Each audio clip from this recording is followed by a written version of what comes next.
Welcome to Small Monkey and Big Monkeys, where true corporate stories become timeless lessons in leadership, decision-making, workplace wisdom, and a little laughter from the corporate jungle. If you enjoy authentic corporate stories with practical life lessons and some workplace humor, please like, share, subscribe, and join the troop.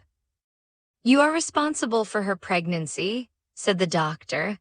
The sales director of a prominent pharmaceutical company got an SOS call from one of the field managers that a rural doctor was threatening a lawsuit against the company. The field manager of Kolhapur, Prakash Kamath, informed that their oral contraceptive had failed in a patient, despite 4 months of regular usage. The doctor from a remote village of Kolhapur district had threatened to escalate the matter by reporting it to the local and state associations of doctors. He had angrily told the Pharma representative, "You are responsible for her pregnancy," without realizing the literal meaning of what he said. The bewildered Pharma representative looked at the lady like a trapped small monkey. He was at a loss for words and he mumbled a sorry to the lady. The doctor continued, "Your apology doesn't help. Inform your head office to resolve the matter. I cannot suggest an abortion. Your company should be responsible for all expenses of the extra child up to the age of 20 years. Even in the year 1980, such matters would become national news within 10 days. This created a massive panic situation as it seriously affects the reputation and credibility of the product and the company. The quality control department went into overdrive to analyze all the batches of the contraceptive sold in Kolhapur district.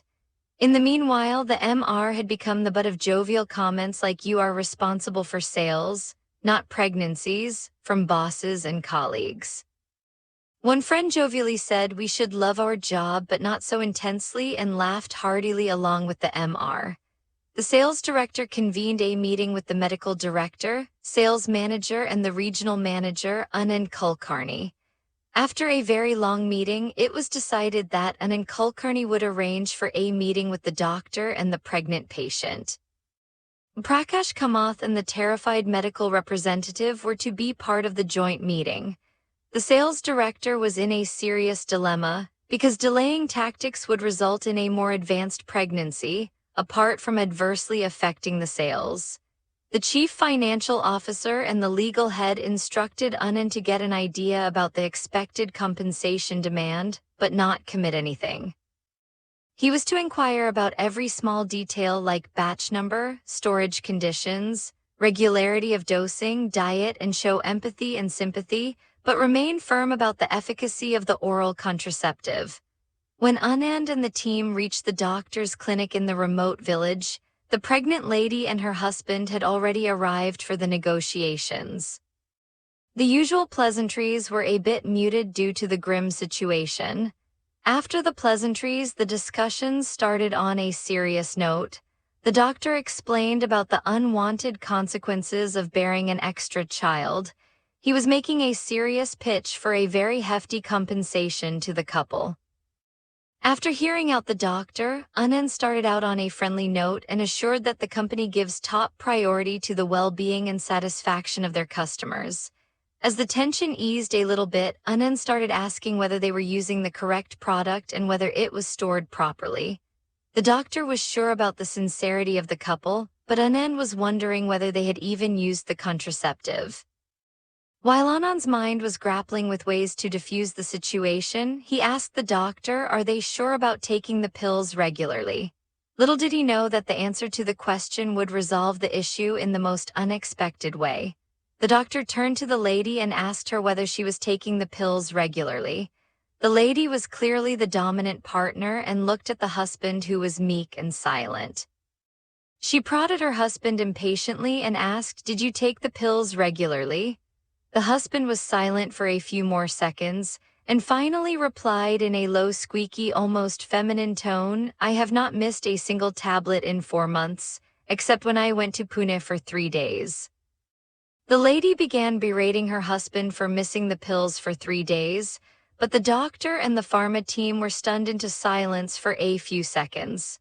The doctor brought his palms to his forehead and kept it there for nearly 10 seconds as the enormity of the stupidity sunk in.